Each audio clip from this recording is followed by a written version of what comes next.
تو اللہ تعالیٰ نے ارشاد فرمایا کہ جس دن اللہ اپنی پنڈلی کو ظاہر کریں گے، جو اللہ ہی جانتا ہے ان چیزوں میں متشابہات میں ہے، اس کی کیفیات ہمیں معلوم نہیں ہے، ان میں بحث کرنا بھی ناجائز ہے۔ اللہ اپنی تجلی ظاہر کریں گے تو اس میں اتنی اٹریکشن ہوگی، اس میں لوگ ایسے مبہوت ہو جائیں گے کہ سجدے میں گر جائیں گے۔ اس وقت سجدہ کرنے میں مزہ آئے گا، لذت محسوس ہوگی۔ فرمایا لیکن کچھ لوگ ایسے ہوں گے جن کی کمر تختے کی کر دی جائے گی، اور وہ سجدہ کرنا بھی چاہیں گے تو نہیں کر سکیں گے۔ یہ کون لوگ ہوں گے؟ فرمایا یہ وہ لوگ ہوں گے جن کو دنیا میں سجدے کے لیے، نماز کے لیے بلایا جاتا تھا، وہم سالمون، اس وقت ان کی کمر صحیح تھی، تختے کی نہیں تھی، یہ کمر جھکا سکتے تھے، سجدہ کر سکتے تھے، نماز پڑھ سکتے تھے۔ اس سے اندازہ ہوتا ہے کہ اللہ کی نظر میں دنیا میں جب ہمیں سجدے کے لیے بلایا جاتا ہے تو ہم اس کو ہلکا لیتے ہیں، لیکن اللہ کی نظر میں اس کی بہت بڑی قیمت ہے، بہت ویلیو ہے اللہ کی نظر میں اس کی۔ اس لیے خوب اچھی طرح سمجھ لیں کہ نماز کو ہلکا نہیں سمجھنا چاہیے۔ آج ہمیں بے نمازیوں کے بارے میں افسوس نہیں ہوتا، وہ تو پڑھتے ہی نہیں ہیں۔ نمازیوں کے بارے میں افسوس ہوتا ہے کہ جو نمازی بھی ہیں نا، تو وہ بھی اپنی نماز کی ایسے حفاظت نہیں کرتے جیسے اللہ نے حکم دیا ہے۔ انہوں نے بھی ایک سائیڈ میں ایک چیز رکھا ہوا ہے کہ جب سارے کاموں سے فارغ ہو گئے تو چلو کیا پڑھ لیتے ہیں، نماز پڑھ لیتے ہیں۔ یہ جو قرآن میں اللہ نے فرمایا یوم وہم کیا ہے، یوم یکشف عن ساق ویدعون الی السجود فلا یستطیعون خاشعۃ ابصارهم ترہقهم، نہیں یہ آیت میں یوم یکشف عن ساق ویدعون الی السجود فلا یستطیعون، آگے کیا ہے، خاشعۃ ابصارهم ترہقهم ذلہ وقد كانوا يدعون الى السجود وهم سالمون۔ فرمایا دنیا میں انہیں سجدے کے لیے بلایا جاتا تھا، تو یہ کب بلایا جاتا ہے؟ اذان۔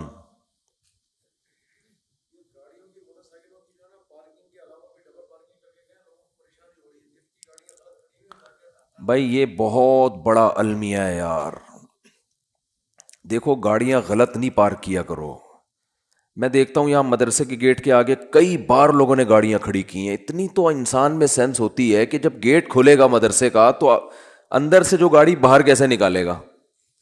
یعنی یہ تو نبی صلی اللہ علیہ وسلم نے فرمایا کہ ایمان کا آخری درجہ یہ ہے، یہ حدیث خوب غور سے سنیں، ایمان کا آخری درجہ یہ ہے کہ راستے سے تکلیف دہ چیز کو ہٹایا جائے۔ کوئی بھی چیز جو لوگوں کو تکلیف پہنچا رہی ہے اس کو کیا کرو، ہٹا دو۔ گٹر کا ڈھکن کھلا ہوا ہے، کوئی گر سکتا ہے، آپ اس کے انتظام کریں۔ کانٹا پڑا ہوا ہے اس کو ہٹائیں، پتھر رکھا ہوا ہے اس کو ہٹائیں، کوئی بھی چیز جو لوگوں کو اذیت دے سکتی ہے۔ ہاں ابھی بتا رہا ہوں، ابھی بتا رہا ہوں، جائیں گے نا، بات کمپلیٹ ہونے دینا، ورنہ پھر دوبارہ کریں گے یہ حرکت، تو اس لیے کمپلیٹ کر لو پھر جائیں۔ تو راستے میں تکلیف دہ چیز جو نہیں ہٹاتا نا، اس کو نبی نے ایمان سے خارج کیا ہے۔ تو سوچو وہ کتنا بڑا گویا کہ کافر ہوگا جو تکلیف دہ چیز راستے میں ڈالتا ہے۔ تو گاڑی غلط پارک کرنا، بائک غلط پارک کرنا، یہ تکلیف دہ چیز ڈالنا ہے کہ نہیں ہے؟ کانٹے سے اتنی تکلیف نہیں ہوتی، لوگ اکثر سنبھل کے ہی چل رہے ہوتے ہیں، لیکن گاڑیاں اس طرح، روزانہ میرے ساتھ ایسا ہو رہا ہے، روزانہ، کہ یہاں آپ گلی میں گاڑی موڑنے کی کوشش کرو نہیں موڑ سکتے، کسی نے کارنر پہ گاڑی ایسے کھڑی کی ہوگی کہ گاڑی دوسری گاڑی جو آئے گی ٹرن ہی نہیں ہو سکتی، اور یہ دیندار لوگ زیادہ معذرت کے ساتھ کر رہے ہوتے ہیں۔ وہ ہمارے ہاں جو جتنا بے ڈھنگا ہوگا نا اس کو سمجھا جاتا ہے اتنا نیک ہے، جتنا بے ڈھنگا ہوگا نا۔ میں جب گیا نا حضرت مفتی رشید احمد صاحب رحمہ اللہ کے پاس، ان کے شاگردوں کے پاس، تو میرے پاس 125 تھی، میں نے دیوار کے ساتھ لگا دی بائک، تو وہ کہیں جھانک رہے تھے, انہوں نے کہا بالکل چپکاؤ. میں نے کہا یہ عجیب بات کر رہے ہیں بھائی, راستہ تو ہے نا بھائی, راستہ اتنا تو ہم نے بائک پارک کی ہے کہ راستہ تو ہے. انہوں نے کہا نہیں راستہ نہیں, کھلا راستہ ہونا چاہیے لوگوں کے پاس گزرنے کا. تو جب آپ مکمل دیوار کے ساتھ بائک کو چپکا کے کھڑا کر سکتے ہو تو آپ نے اس کی دم باہر کو کیوں نکالی ہوئی ہے؟ تو میں نے کہا یار عجیب ٹائپ کے لوگ ہیں یہ, تو بہت سختی کیا کرتے تھے. تو راستے سے تکلیف دہ چیز جو نہ ہٹائے وہ ایمان سے خارج ہے, تو جو راستے میں تکلیف دہ چیز ڈالے وہ کتنا بڑا بے ایمان ہوگا معذرت کے ساتھ. تو ابھی تو آپ لوگوں سے غلطی سے اس لیے میں کہہ رہا ہوں کہ اب جس نے غلط گاڑی پارک کی وہ اٹھے گا ہی نہیں نا ہمیں آپ نے بے ایمان کا فتویٰ لگا دیا.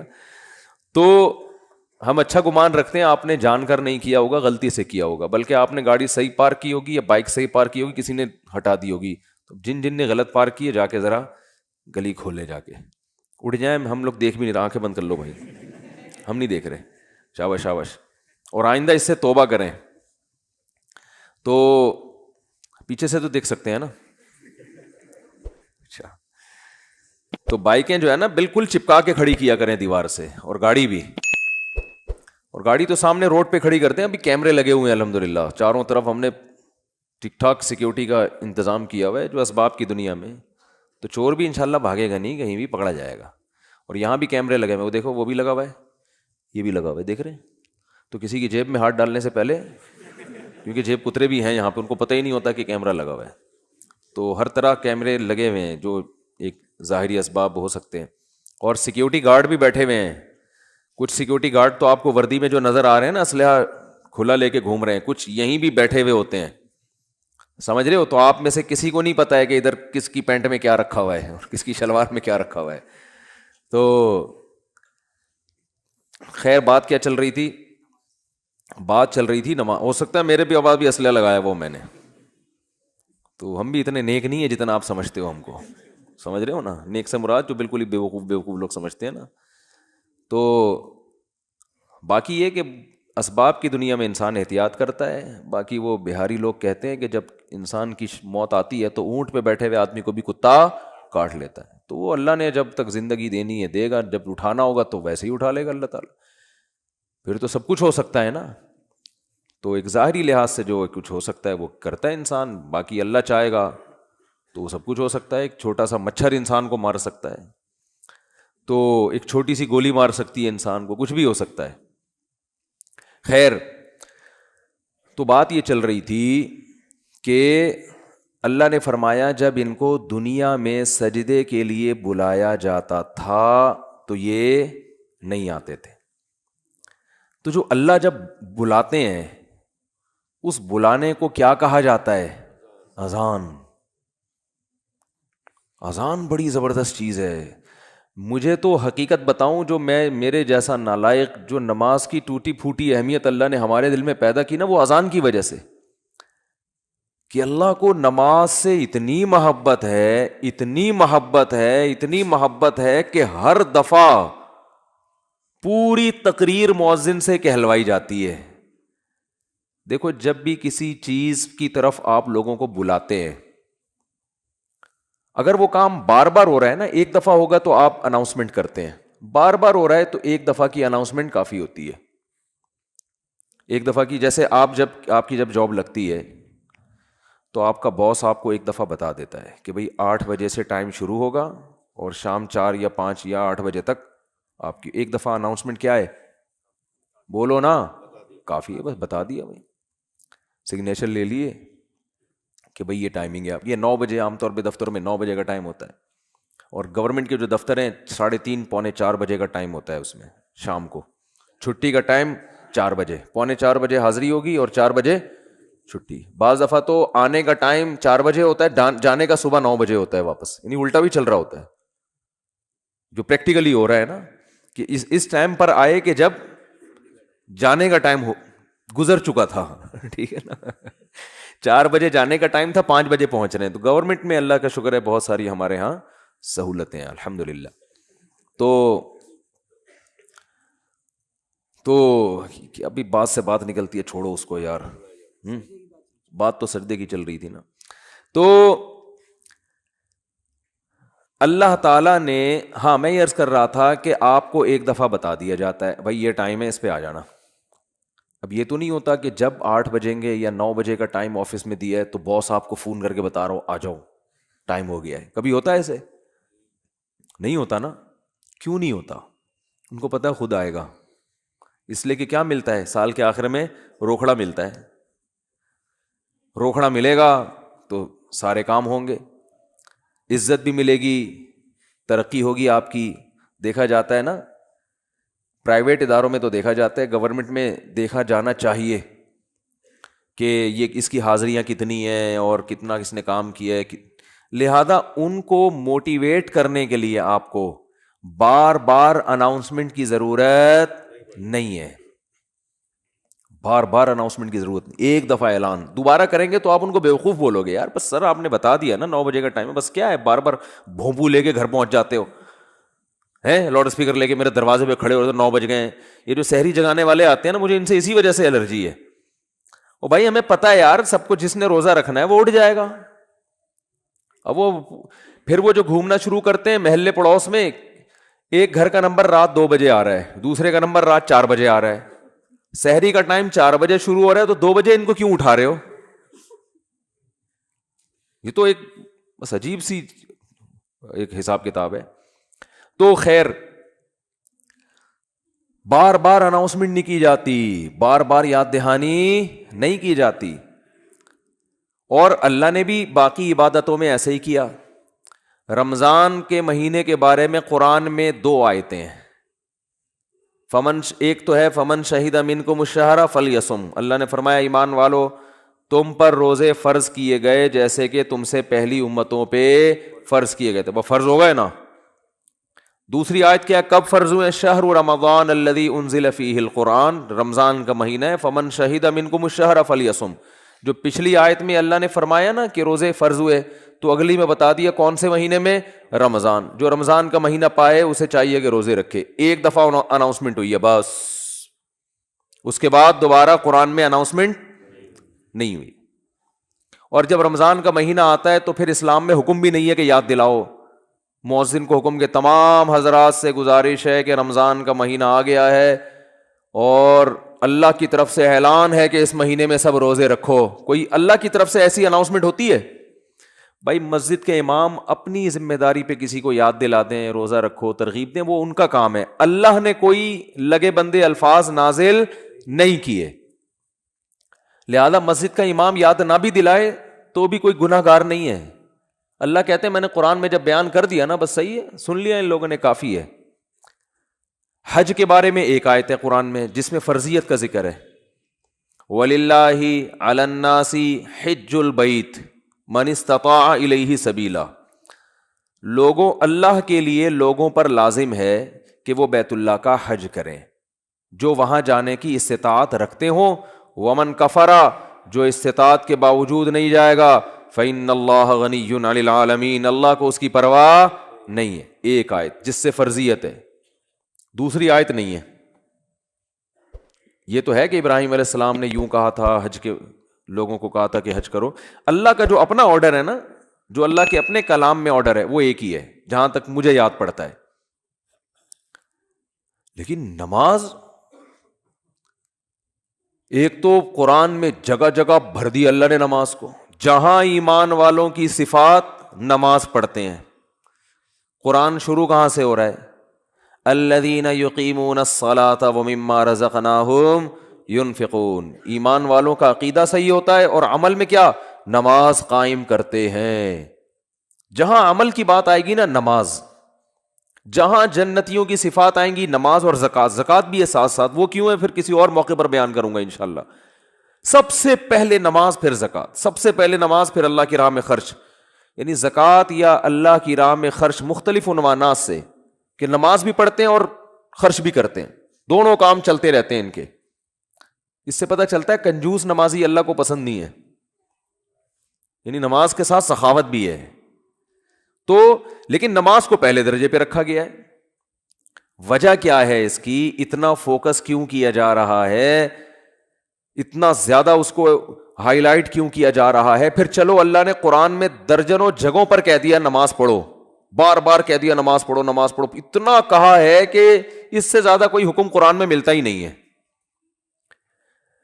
چلو اتنا زیادہ کہہ دیا، اب تو بار بار اناؤنسمنٹ کی ضرورت اور بھی نہیں ہے نا، اب تو بالکل ہی ضرورت نہیں ہے. دیکھو آپ کے باس نے آپ کو بلایا دفتر اور آپ سے کہا کہ 9 بجے آپ نے پہنچنا ہے، ایک دفعہ کہہ دیا. اس کے بعد پھر آپ کو کہا میں دوبارہ کہہ رہا ہوں 9 بجے آپ کی ٹائمنگ شروع ہو جاتی ہے. سمجھ میں آ گئی بات؟ آپ نے کہا آ گئی. پھر تیسرے دفعہ کہہ رہا ہے میں بتاؤں کتنے بجے ٹائم ہے آپ کا؟ 9 بجے. 10 دفعہ جب کہہ دے گا نا 9 بجے، اب جب 9 بجیں گے تو آپ کو یاد نہیں دلائے گا، وہ کہے گا میں نے 10 دفعہ اسی لیے کہہ دیا تھا کہ دوبارہ مجھے یاد دلانے کی ضرورت نہ پڑے. اب آپ اگلے دن لیٹ ہو رہے ہو، 11 بجے پہنچ رہے ہو، تو وہ کہہ رہا ہے، وہ کہے گا کہ آپ کیوں لیٹ آ رہے ہو؟ آپ کو سر آپ نے 9 بجے مجھے یاد نہیں دلایا. وہ کیا کہے گا باس کہ بھائی جو پہلے دن میں نے 10 دفعہ کہا تھا نا 9 بجے، وہ اسی لیے کہا تھا کہ ایک دفعہ کہنا کافی تھا، مگر 10 دفعہ اس لیے ریپیٹ کیا تھا کہ دوبارہ یاد دلانے کی ضرورت نہ پڑے. آپ یہ نہ کہو کہ میں بھول گیا تھا. بہت مشکل ہے سمجھانا، بہت مشکل ہے. تو جب اللہ نے نماز کو سینکڑوں دفعہ ریپیٹ کیا قرآن میں، تو اب تو ہر وقت یاد دلانے کی بالکل بھی ضرورت نہیں تھی. کمال ہے بھائی، اللہ نے کیا فرمایا کہ اتنا یاد دلاؤ کہ پیدائش سے لے کے موت تک اذان ہی سنتا رہیے بیٹھ کے.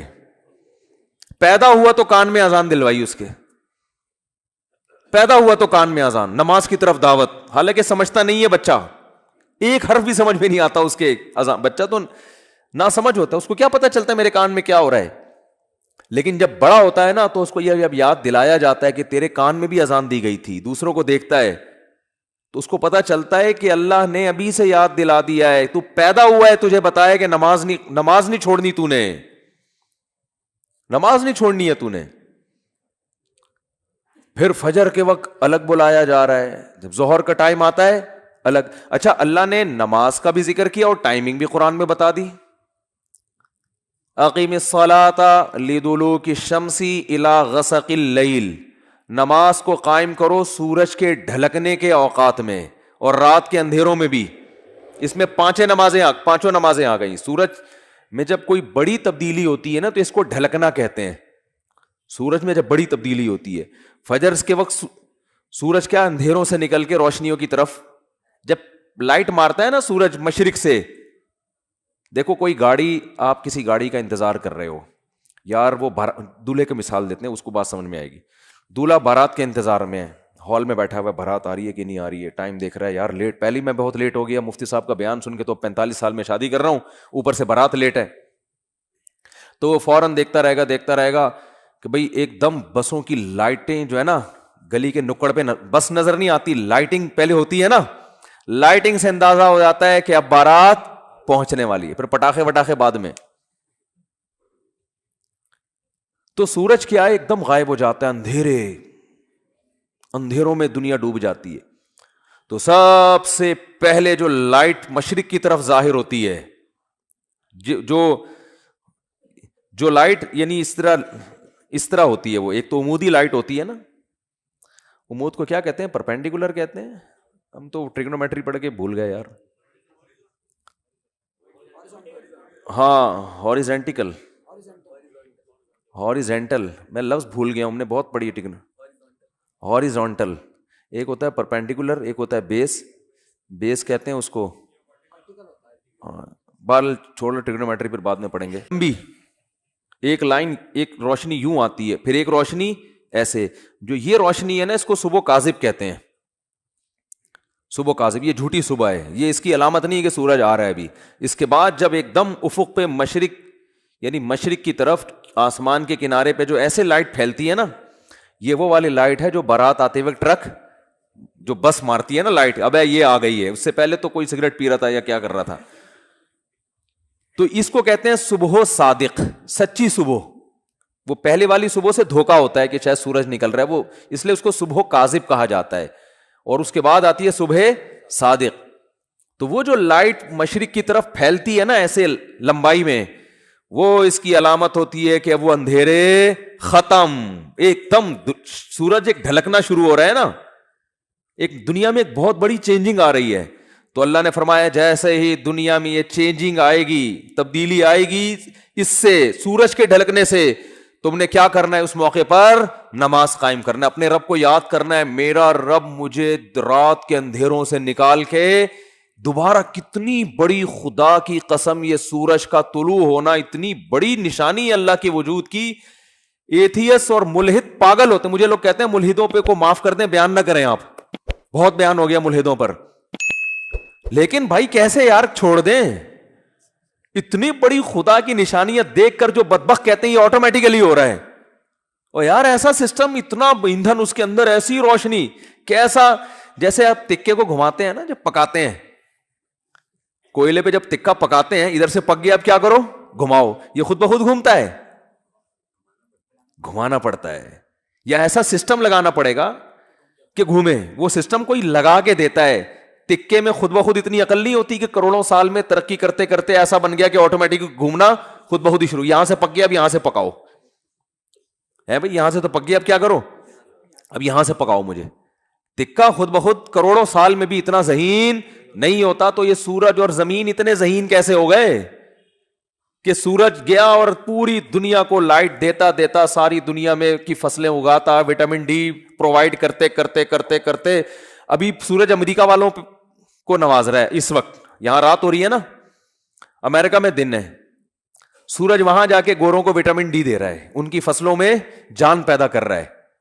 ہمارا نمبر ابھی، ہم تکے کی وہ والی سائڈ ہے جو انگارے کے دوسری طرف گئے ہوئے ہم لوگ. بھئی یہاں سے تو زمین پک گئی ہے، اب اس کو تھوڑا سا اندھیرے میں رکھو، اس کو پکانے کی ضرورت نہیں ہے. اب میرے اس طرح پکانے کی باتیں کرنے سے ایتھیس کو تپانے کا کام ہو رہا ہے.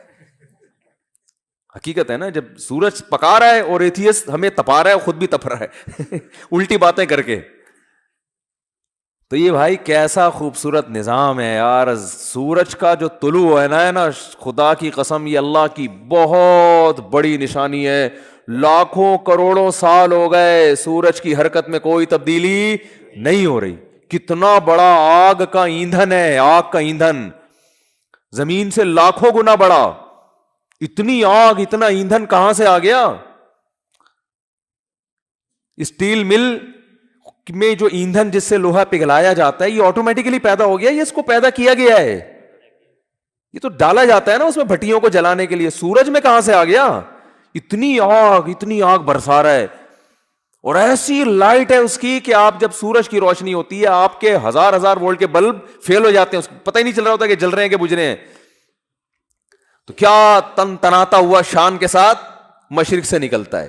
تو اللہ نے کہا ابھی نکلنے سے پہلے پوری دنیا کا نظام چونکہ چینج ہو رہا ہے، اندھیروں سے ڈوب کے تم روشنیوں کی طرف آ رہے ہو. تو جو ملحد ہوگا، جو خدا کا انکار کرنے والا ہے، اسے اس سے کوئی غرض نہیں ہے کہ اللہ نے مجھے دوبارہ زندگی دی، دوبارہ سورج میری خدمت کے لیے طلوع ہو رہا ہے اور اس زمین کا نظام دوبارہ سے کیا ہو رہا ہے؟ چینج ہو رہا ہے. وہ تو پڑا ہوا خواب خرگوش کے مزید لیتا رہے گا. کافر خدا کو یاد نہیں کرے گا. اور جو خدا کو مانتے ہیں، جو مشرک ہیں، وہ مندروں میں جا کے بتوں کے سامنے جھکیں گے، حالانکہ وہ تو خود پیدا کیے ہوئے ہیں ان بتوں کو اللہ نے. تبھی قرآن کہہ رہے لا تسجدوا للشمس ولا للقمر، سورج اور چاند کی خدمت کو دیکھ کے ان کو سجدہ مت کرو. واسجدوا للہ الذی خلقہن، سجدے کے لائق وہ خدا ہے جس نے سورج اور چاند کو بنایا ہے. ہندو کہتا ہے گائے ہماری بڑی خدمت کرتی ہے، گائے ہماری ماں ہے، ہمارا بھگوان ہے. او بھائی جس خدا نے گائے کو تمہاری خدمت کے لیے بنایا ہے وہ ہے تمہارا اصل بھگوان، وہ ہے تمہارا اصل معبود. یہ گائے بنی نہیں ہے، بنائی گئی ہے. ایک میکینک نے گاڑی بنا کے آپ کو گفٹ دے دی، گاڑی کا شکریہ ادا کر رہے ہو آپ، ہیں؟ بے وقوفی ہے یا نہیں ہے؟ ایک سائنٹسٹ نے گاڑی بنائی اور آپ کو دے دی، لو بھائی چلاؤ. ریوو بنائی، ریوو اس لیے کہہ رہا ہوں کہ مثال تو اچھی دینا آدمی.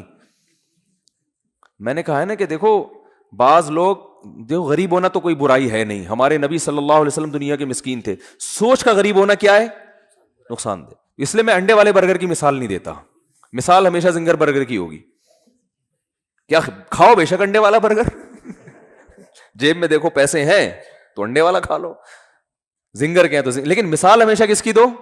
زنگر کی. تو مثال اچھی گاڑی کی دینی چاہیے. اور اس میں ایک اور حکمت بھی ہے جو کبھی اور کسی اور وقت بتائیں گے انشاءاللہ. تو آپ کو کسی نے, کمپنی نے ریوو دے کے نا آپ کو گفٹ دے دی, لے بھائی. اب آپ کیا کر رہے ہو کہ ریوو کا شکریہ ادا کر رہے ہو, تمہارا بہت شکریہ, تم میری زندگی میں آئی, تم مجھے بٹھا کے گھماتی ہو, اور تمہاری وجہ سے میری عزت ہو رہی ہے. تو بات یہ چل رہی تھی کہ آپ کو کسی نے ریوو گفٹ دی, یا آپ کو کسی نے گاڑی گفٹ دی, یا آپ کو کسی نے کوئی بھی ہدیہ دیا, انڈے والا برگر کھلا دیا, آپ برگر کی تعریفیں کر رہے ہو, برگر کے شکریہ ادا کر رہے ہو. تو ہندو یہی کر رہے ہو بھائی, گائے تم پر احسان نہیں کر رہی, احسان اس ذات نے کیا جس نے اس گائے کو بنایا. تو خدا کہہ رہا ہے کہ نہ ملحدوں کی طرح خدا کا انکار کرو کہ یہ خود بخود ہو رہا ہے, اور نہ مشرکین کی طرح اس اصل خدا کو چھوڑ کر بنی ہوئی چیزوں کو پوجنا شروع کر دو. اسلام کتنا بیلنس کرتا ہے, کیسی اعتدال والی بات کرتا ہے. لا تسجدوا للشمس ولا للقمر, سورج اور چاند کو سجدہ مت کرو ان کی خدمت کو دیکھ کے. واسجدوا للہ الذی خلقہن, اس ذات کو سجدہ کرو جس نے ان کو بنایا. یہاں بھی سجدے کا ذکر ہے, نماز میں ہوتا ہے سجدہ. تو اللہ نے کیا فرمایا, اقیم الصلاۃ لدلوک الشمس, سورج کے ڈھلکنے. یہ سورج سے نا زمین کا بڑا سسٹم ہے, سورج کو بڑا قرآن نے پروٹوکول دیا ہے. قرآن نے اپنی نشانیوں میں, اگر میں یہ کہوں کہ جتنا سورج کو پروٹوکول دیا ہے شاید کسی اور نعمت کو نہیں دیا, تو شاید میری یہ دعویٰ غلط نہیں ہوگا. تبھی تو سورج سے نمازوں کے اوقات رکھے گئے ہیں. روزہ بھی سورج دیکھ کے ہوتا ہے, سورج غروب ہوگا تو روزہ افطار ہوگا, سورج طلوع ہونے سے پہلے روزہ بند ہوگا, نمازیں سورج کے اوقات پر. تو یہ کیا ہے, اس لیے کہ دلوک کہتے ہیں ڈھلکنا. تو اللہ نے ڈھلکنے کے اوقات اس لیے رکھے کہ اس وقت دنیا میں بڑی بڑی تبدیلیاں آ رہی ہوتی ہیں, بڑی بڑی تبدیلیاں. رات کے اندھیرے دور ہونا شروع ہو جاتے ہیں, بہت بڑی چینجنگ دنیا میں آتی ہے جس کا پوری دنیا پہ بھی اثر پڑتا ہے, آپ کی باڈی پہ بھی اثر پڑتا ہے, پوری دنیا کے نظام پہ اثر. وہ کیا ہے, سورج کی جو کرنیں ہیں, مشرق سے بھی سورج کے طلوع ہونے کا ٹائم ہوا ہے, آپ کو روشنی دیکھ کے اندازہ ہو جاتا ہے کہ اب صبح ہونے والی ہے اور اس زمین کے نظام میں تبدیلی آنے والی ہے. تو عقل مند لوگ کیا کرتے ہیں, اللہ نے فرمایا اس موقع پر تم نے کس کو یاد کرنا ہے, اللہ کو یاد کرنا ہے. کس طرح, جس طرح اللہ کہتا ہے میں بتاؤں گا اس طرح یاد کرنا ہے. کیونکہ اگر اللہ نہ بتاتا کس طرح یاد کرنا ہے, پھر ہم عبادت کے وہ طریقے نکال لیتے جو غیر مسلموں نے نکالے ہوئے ہیں, عجیب عجیب سے. جب انسان کو پتہ نہیں ہوتا نا کیسے عبادت کرنی ہے, تو لوگوں کی رائے پہ چھوڑ دیا جاتا. فرض کریں اسلام کہتا بھائی صبح سورج کے طلوع ہونے سے پہلے, صبح صادق کے بعد تم نے عبادت کرنی ہے. کیسے کرنی ہے, ہر آدمی اخپل طریقے سے کرے. تو لوگوں کے الگ الگ کانسیپٹ ہوتے, کچھ ایسے عبادت کرتے, وہ کہتے ہیں ہم اللہ کے لیے میلے کچیلے رہیں گے. یہ بھی ایک نظریہ ہے لوگوں میں. برما میں گیا, بدھسٹ نظر آئے, 6 مہینے سے کہا جاتا ہے کہ نہائے نہیں ہے. یہ ان کا خیال ہے کہ اس طرح بھگوان کیا ہوتا ہے, خوش ہوتا ہے, نہائے نہیں. کچھ ایسا کرتے کہ ننگ دھڑنگ رہنے کو عبادت سمجھتے. یہ بھی آپ کو بعض مذاہب میں ملے گا, وہ کہتے ہیں ہم تو برہنہ پیدا ہوئے تھے بھائی, یہ لباس تو نیچر کے خلاف ہے. وہ بھی کچھ دن پہلے میں نے فیس بک پہ ایک انٹرویو دیکھا, شکر ہے وہ آگے میز لگائی ہوئی تھی انہوں نے, انٹرویو کے دوران انہوں نے یہ عقل بندی کی, وہ ایک برہنہ بیٹھا ہوا ہے بالکل ہی لباس لیس. تو اس سے پوچھنے کہ اس تکلف کی ضرورت کیا تھی آپ کو, تو وہ کہہ رہے ہم تو انسان کیا ہے, پیدا کیسے ہوا ہے, برہنہ. تو نیچر یہی ہے کہ لباس وباس نہیں ہونا چاہیے. نیچے لوگوں نے طبیعت سے گالیاں دی ہوئی نا کہ اس کی کوئی ماں بہن نہیں ہے گھر میں. تو یہ بھی ایک عبادت کا ان کے خیال میں طریقہ ہے. بعض لوگوں میں عبادت کا طریقہ یہ ہے کہ ہم گوشت نہیں کھائیں گے, اس سے اللہ خوش ہوگا. تو انسان کو اگر آزاد چھوڑ دیتا نا اسلام کہ تم اللہ کو جس طرح بھی راضی کرنا چاہو کرو, تو انسان غلط رخ پہ چلا جاتا, وہ انسانیت کے دائرے سے نکل جاتا. اللہ نے بتا دیا اقیم الصلاۃ لدلوک الشمس. میں پہلے جو نماز کے اوقات ہیں ان کو تھوڑا ڈیفائن کر دوں, پھر میں بتاؤں گا اسلام نے یہ طریقہ کیوں بتایا ہے. پہلا دلوک شمس ہوتا ہے, دنیا میں بڑی تبدیلی آتی ہے صبح صادق, اندھیروں سے روشنی پھوٹنا شروع, پتہ چلتا ہے اب دن کیا ہو گیا, چینج. اس کے بعد سورج پھر ٹکا کباب بناتے بناتے نا ایسے ہوتے ہوتے بالکل بلندی پہ جا کے پہنچتا ہے, جس کو زوال کا وقت کہتے ہیں. اور ایک ٹائم آتا ہے بلندی سے دوبارہ نیچے ڈھلکنا شروع کر دیتا ہے. جیسے ہی نیچے ڈھلکنا شروع ہوگا اللہ نے فرمایا دلوک شمس ہو رہا ہے, بڑی تبدیلی آ رہی ہے دنیا میں, اب سورج ٹاٹا کرتے ہوئے واپس جا رہا ہے. سورج ڈھلکنا دن یعنی جو رات اس وقت جو انسان کی باڈی میں تبدیلی ہوتی ہے نا وہ اور زمین میں وہ مکمل سارا سسٹم اس وقت چینج ہو چکا ہوتا ہے. تو اس وقت حکم دیا گیا یہاں بھی تمہیں کس کو یاد کرنا ہے؟ اللہ کو یاد کرنا ہے, کیونکہ تم اس کے ماننے والے, اس کا شکر ادا کرنا ہے. اس کے بعد پھر دوبارہ بڑی چینجنگ کب ہوتی ہے؟ عصر کے ٹائم پہ. امام حنیفہ بہت ذہین تھے, خدا کی قسم. جو امام ابو حنیفہ کا رحمہ اللہ کا فقہ غور سے پڑھے گا نا, اسے لگے گا امام صاحب کوئی چھوٹی موٹی چیز نہیں تھے. حدیث میں ہمیں نماز کے بارے میں, عصر کے بارے میں مثل اول بھی ملتا ہے, مثل ثانی بھی ملتا ہے. بخاری مسلم کی حدیثوں سے ہمیں پتہ چلتا ہے کہ جس ٹائم پہ ہمارے جو اہل حدیث حضرات عصر کی نماز پڑھتے ہیں نا, اس کا بھی ثبوت حدیث سے ہمیں ملتا ہے. اور یہی ٹائم امام شافعی کا بھی ہے, جو عصر بہت جلدی پڑھی جاتی ہے. پورے سعودیہ میں آپ نے دیکھا ہوگا بہت جلدی عصر پڑھ لیتے ہیں وہ. لیکن امام حنیفہ کی رائے یہ کہ دیر سے پڑھی جائے, جب ہر چیز کا سایہ دگنا ہو جائے. کتنا ہو جائے؟ دگنا. اب بہت سے حضرات کہتے ہیں امام حنیفہ نے اس حدیث کی مخالفت کر دی جس میں جلدی پڑھنے کا ہے. تو امام حنیفہ نے حدیث کی دونوں حدیثوں میں اس حدیث کو لیا جو قرآن کے زیادہ قریب ہے, کیونکہ سورج کا جو ڈھلکنا ہے نا, بڑی چینجنگ, یہ مثل اول پہ نہیں ہوتی, مثل ثانی پہ ہوتی ہے. یعنی جب ہر چیز کا سایہ آپ نے 1 فٹ کا اسکیل رکھا زمین پہ, جب اس اسکیل کا سایہ اتنا ہو جائے, دیکھیں جب سورج بالکل اوپر ہوتا ہے, اس بات کو ذرا ٹیکنیکل طریقے سے سمجھیں, سورج بالکل سر پہ ہوتا ہے تو ہر چیز کا سایہ 0 ہو جاتا ہے. کتنا ہو جاتا ہے؟ اگر آپ خط استوا پر ہوں, ایکویٹر پہ ہو نا, تو سورج جب بالکل آپ کے سر پہ ہوگا تو 1 فٹ اسکیل اگر ہے اس کا سایہ کتنا ہوگا؟ 0, کیونکہ بالکل اوپر ہے نا. اب جب ذرا سا ڈھلکے گا تو جیسے ہی تھوڑا سا ڈھلکا ہے ظہر شروع, اس پر پوری امت کا اتفاق ہے. پھر ڈھلکتے ڈھلکتے جب اس چیز کا سایہ اتنا ہو جائے جتنی وہ چیز ہے, یعنی 1 فٹ چیز کا سایہ 1 فٹ ہو جائے, تو جمہور علماء کہتے ہیں عصر کا ٹائم شروع ہو گیا. اور بخاری کی حدیث بھی ہے اس پر. لیکن بخاری ہی کی دوسری حدیث سے پتہ چلتا ہے کہ ایسا نہیں ہے. بخاری مسلم کی, چونکہ ابھی میرا یہ ٹاپک نہیں ہے اس لیے میں حدیثیں پیش نہیں کر رہا, ورنہ پورا وہ ٹاپک اختلافی مسئلے پہ چلا جائے گا. اس سے پتہ چلتا ہے کہ نہیں, ابھی عصر کا ٹائم شروع نہیں ہوا, بلکہ ہر چیز کا سایہ جب دگنا ہو جائے گا, 1 فٹ کی چیز ہے اس کا سایہ کتنا ہو جائے؟ 2 فٹ, تو عصر کا ٹائم شروع ہوتا ہے. اس وقت عصر کا ٹائم شروع. یہ امام ابو حنیفہ کا قول ہے, راجح قول, کہ بہتر یہ ہے, افضل یہ ہے کہ عصر کی نماز اس وقت پڑھی جائے, اس سے پہلے پڑھنا فتویٰ اس پر ہے کہ جائز تو ہے مگر بہتر نہیں ہے. تبھی ہمارے ہاں ہندوستان پاکستان میں دیر سے اثر ہوتی ہے. عرب کنٹریز میں چونکہ فقہ حنبلی کو فالو کرتے ہیں نا, شافعی اور حنبلی, وہ جلدی, اہل حدیث بھی جلدی پڑھتے ہیں. لیکن قرآن میں اگر آپ غور کرو گے تو قرآن سورج کے ڈھلکنے پر, اور یعنی کوئی بڑا تغیر ہونا چاہیے زمین میں, تو وہ جو بڑی چینجنگ ہے نا اس وقت نہیں ہوتی جب ہر چیز کا سایہ 1 مثل ہو, بلکہ وہ اس وقت ہوتی ہے جب ہر چیز کا سایہ کیا ہو؟ 2 مثل. اس وقت ٹائم بہت چینج ہو چکا ہوتا ہے. جب ہر چیز کا سایہ 1 مثل ہوتا ہے تو ٹائم میں چینجنگ نہیں ہوتی. یعنی ایک عام آدمی سے آپ پوچھیں گے تو وہ ٹائم بتا بھی نہیں سکتا, یعنی وہ اندازہ بھی نہیں لگا سکتا کہ یہ ظہر ختم ہوئی ہے یا عصر شروع ہوئی ہے کہ نہیں ہوئی ہے. جبکہ جو عصر, جب سورج میں تپش بالکل کم ہو جاتی ہے سورج کی, اس وقت کائنات میں بڑی تبدیلی ہو چکی ہوتی ہے. تو امام صاحب کی دلیل یہ ہے کہ اس کائنات میں جب بڑی چینجنگ ہوگی سورج کی حرکت کی وجہ سے, تو نماز کا ٹائم, کسی نہ کسی نماز کا ٹائم آ رہا ہوگا. تو وہ چینجنگ مثل اول پہ نہیں ہوتی بلکہ مثل ثانی پہ ہوتی ہے. اور ایک اور بھی حدیث ہے امام حنیفہ کی دلیل, بخاری مسلم کی بات چل پڑی ہے, لوگ کیونکہ کلپ بنا کے مارکیٹ میں چلا دیتے ہیں نا, پھر ادھوری دلیل آتی ہے. حدیث میں آتا ہے آپ صلی اللہ علیہ وسلم نے فرمایا, بخاری مسلم کی حدیث ہے, کہ میری اور پچھلی امتوں کی مثال اس مزدور کی ہے کہ ایک مزدور نے فجر سے لے کے ظہر تک کام کیا, اجر 1 قرات ملا. ایک نے ظہر سے لے کے عصر تک کام کیا, اجر 1 قرات ملا. اور ایک نے عصر سے لے کے مغرب تک کام کیا, اجر 2 قرات ملا.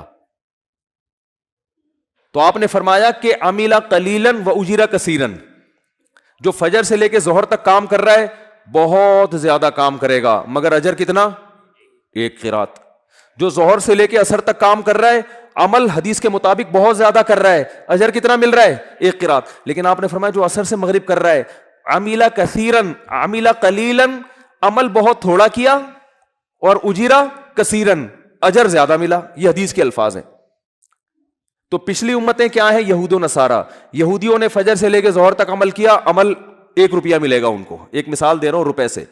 عیسائی نے بھی بہت لمبا عمل کیا ظہر سے عصر تک، عمل ثواب کتنا مل رہا ہے؟ 1 روپیہ.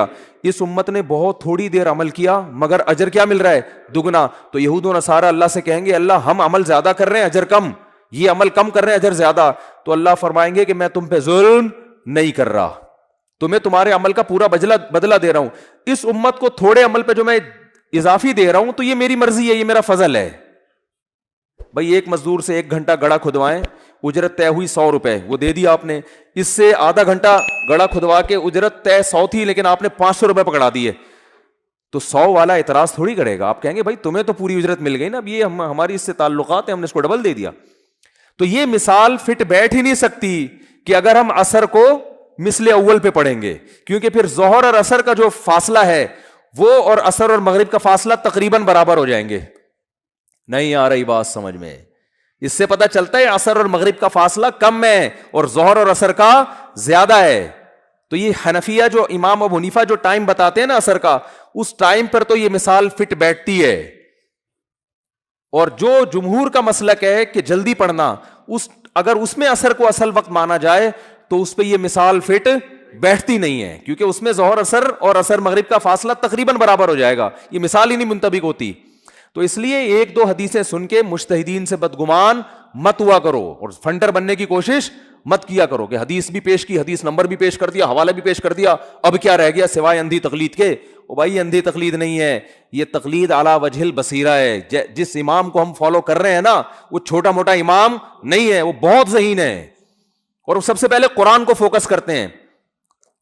اور قرآن سے بھی پتہ چلتا ہے کہ سورج کے ڈھلکنے میں جو اوقات میں بڑی تبدیلی آنی چاہیے، بڑی تبدیلی مثل اول پہ نہیں ہوتی بلکہ مثل ثانی پہ ہوتی ہے. دیکھو نا صبح صادق کے وقت بہت بڑی تبدیلی ہوئی ہے نا، اندھیرا ختم ہو رہا ہے، سورج نکلنے والا ہے. ظہر کے وقت بہت بڑی تبدیلی ہوئی ہے، سورج بالکل فل تماتم چمک رہا ہے، ٹھیک ہے نا. مغرب کے وقت بھی بڑی تبدیلی ہوئی ہے، ایک دم کیا ہو گیا، پورا سورج ہی مارکیٹ سے شارٹ ہو گیا، لیکن ابھی روشنی اس کی باقی ہے افق میں. عشاء میں کیا ہے، وہ روشنی بھی ختم، سورج اپنے تمام تر لوازمات کے ساتھ مارکیٹ سے شارٹ ہو گیا ہے. یہ بڑی تبدیلی ہے، یعنی جو اس کے لوازمات تھے، روشنی کی کرنیں باقی تھی، وہ بھی ختم. تو عصر میں بھی بڑی تبدیلی ہے کہ جو سورج میں تپش تھی نا، تیزی، وہ تیزی سورج میں کیا ہو گئی ہے، ختم ہو گئی ہے. تو وہ جب دیر سے اثر ہوگی تو اس میں ہوتی ہے، ہاں اتنی دیر نہ ہو کہ مکروہ وقت شروع ہو جائے. تو خیر یہ تو درمیان میں غریبی میں بات آ گئی. تو میں یہ عرض کر رہا تھا کہ اللہ نے جب سورج ڈھلکنا شروع ہوتا ہے اللہ نے کیا کہا، آؤ نماز کو قائم کرو. پھر جب عصر کا وقت آتا ہے، یہ بھی دلوک شمس ہو رہا ہے، آؤ کیا کرو، نماز کو قائم کرو. تو اللہ تعالیٰ نے خود عبادت کا طریقہ بتا دیا، کیونکہ اگر اخپل طریقے سے اس وقت ہم اللہ کو راضی کرنے کی کوشش کرتے، اخپل طریقے سے، کیا ہو گیا بھائی، ویڈیو نہ بنائیں، ٹھیک ہے نا، وہ کچھ مسائل ہیں اس کی وجہ سے، ٹھیک ہے، ناراض نہیں ہونا. تو اخپل طریقے سے اگر ہمیں حکم دے دیا جاتا ہے نا، تو دیکھو پوری دنیا میں جو لوگ اخپل طریقے سے عبادت کر رہے ہیں ان کا حال کیا ہے. عیسائیوں نے تبدیلی کی، چرچ میں جا کے انہوں نے حضرت عیسیٰ نے جو نماز کا طریقہ بتایا تھا اس کو کیا کر دیا، اجتہاد کر کے نا، جیسے ہمارے پروفیسر غامدی صاحب نے رمضان کے روزے میں یوں کر لیا، امتحان کی وجہ سے چھوڑ سکتے ہو، ایسا اجتہاد جس کے پیچھے کوئی نص نہیں ہے، کوئی قرآن یا آیت یا حدیث، کوئی اصول اصل نہیں ہے کوئی، تو ایسے پھر یہ بھی ٹھیک ہے. اور بعض لوگوں نے سنتوں کو مارکیٹ سے کیا کر دیا. ایک مشہور زمانہ ہے، وہ کہتے ہیں سنت موقدہ کچھ ہوتا ہی نہیں ہے، مشہور ہیں وہ، آتے رہتے ہیں، نام لینے کی ضرورت نہیں ہے. انہوں نے کہا سنت موقدہ ہے ہی نہیں، اور اس پہ حدیث پیش کی کہ ایک صحابی سے نبی نے پوچھا، انہوں نے کہا کہ یا رسول اللہ میں 5 وقت نماز پڑھوں گا اور یہ چند مخصوص عبادتیں کروں گا. آپ نے فرمایا جس کو جنتی دیکھنا ہو وہ ان کو دیکھ لے، تو اس میں تو سنتوں کا ذکر نہیں ہے. یہ حدیث پیش کی انہوں نے. تو مجھے وہ سامنے بیٹھنے کے لیے چونکہ تیار نہیں ہوتے، کسی دن سامنے حاضری ہوگی تو میں ان سے کہوں گا کہ فجر میں اگر کوئی شخص روزانہ 2 رکعتوں میں قل ہو اللہ احد پڑھ لیتا ہے، لمبی رکعت نہیں پڑھتا، آپ کے امام جب نماز پڑھاتے ہیں سورہ فاتحہ پڑھیں، قل اللہ احد پڑھیں، رکوع میں چلے جائیں، روزانہ فجر ایسے پڑھیں، تو یہ کیا ہے؟ گناہ ہے، ثواب ہے، جائز ہے؟